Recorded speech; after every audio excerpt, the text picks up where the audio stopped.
1931 is the year that most horror fans associate with the launch of the Universal Monster series.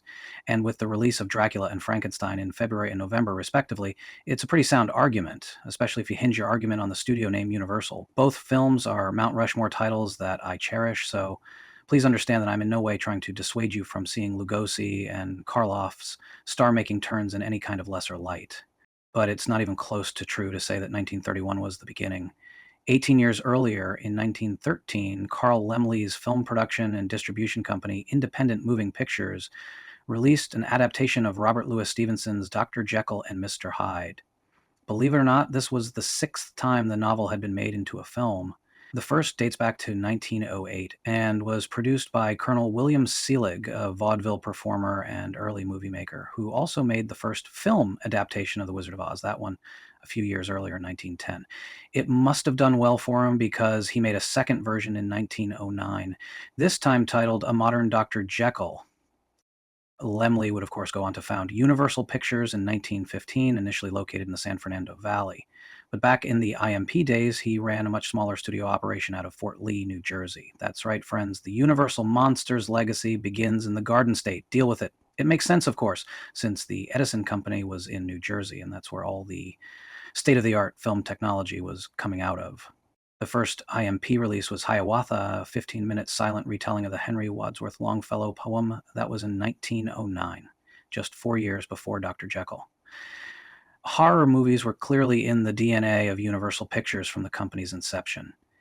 Dr. Jekyll and Mr. Hyde was a two-reel release running 26 minutes long and starred King Baggett in the dual lead roles.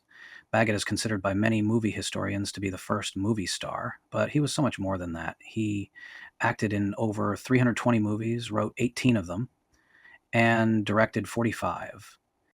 The movie features a surprising amount of the tropes that would define the Universal Monsters' golden age over the 3 decades to come. The opening is heavily reminiscent of the parlor conversation at the start of The Bride of Frankenstein. Although much more primitive, the transformation sequence at the 5.5-minute mark uses dissolves and lighting-activated makeup like the Wolfman, and the mob of villagers who arrive late in the film to vanquish the monster, well, that's pure Frankenstein, isn't it? It's fair to say that it hasn't aged as well as the more recognized classics from the 30s and 40s, but compared to many movies of its vintage, it's shockingly watchable. Sure, the acting is theatrical and broad, as was the custom with most films of the era, mostly to combat the limitations of being a silent film, and Baggett relies a bit too heavily on pantomime during the transformations into Mr. Hyde. Boris Karloff better understood how to use these same acting tools, but then again, he had the benefit of earlier performances such as Baggett's to learn from. I will say, though, that the street attack, in which Hyde uses his cane to bludgeon a crippled boy, is properly repulsive. Another scene in which a procession of altar boys pass by Henry Jekyll and his fiancée on the street has a mesmerizing sadness to it that has to be seen to be appreciated. You can see Jekyll mourn the loss of his own innocence. It's a beast of a moment.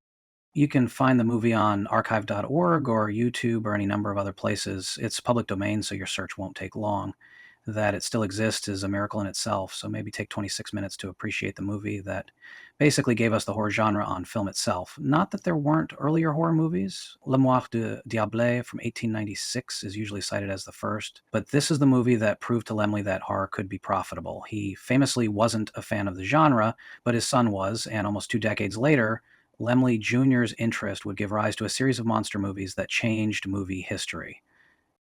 And those movies, maybe as much as our parents, gave birth to you and I.